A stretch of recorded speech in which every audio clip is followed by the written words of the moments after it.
మహాభారతంలో ఒక మంచి పద్యం ఉన్నది. కోపం ఎంత చెడ్డదో, పగ ప్రతీకారానికి ఏ విధంగా ప్రేరేపిస్తుందో, మనిషిని మృగంలా రక్కసుడిలా ఎలా మారుస్తుందో చెప్పడానికి. అశ్వత్థామ గొప్ప వీరుడు.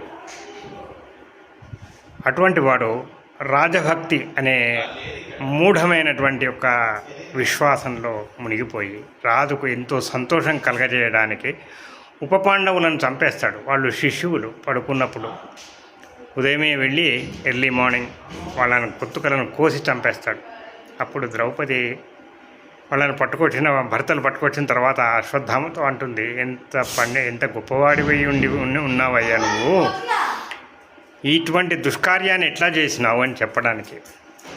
ఉద్రేకంబునరారు శస్త్రధరులై యుద్ధావనిన్లేరు, కించిద్రోహంబును నీకు సేయరు, బలోచ్ఛేకంబుతో చీకటిన్ భద్రాకారుల చిన్ని పాపల రణ ప్రౌఢ క్రియాహీనులన్, నిద్రాసక్తుల సంహరింపనకట నీ చేతులెట్లాడెనో.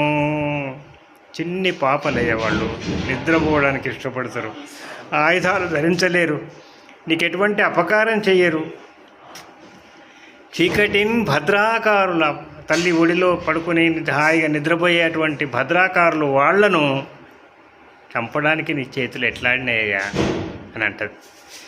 దీన్ని బట్టి మనకి ఏం చెప్తున్నది ఈ పద్యం అంటే, కోపాన్ని ఎంతవంత చెడ్డదో, ఎంత విజ్ఞానినైనా, ఎంత గొప్పవాడినైనా, ఎంత వీరుడినైనా ఏ రకంగా దిగదారుస్తుందో మనకు చెప్తుంది. కాబట్టి కోపాన్ని తగ్గించుకోవడానికి, పూర్తిగా వదిలించుకోవడానికి మనం నిరంతర సాధన చేస్తూ ఉండాలి. అంత సులభం కాదు, కానీ సాధన మరవకూడదు.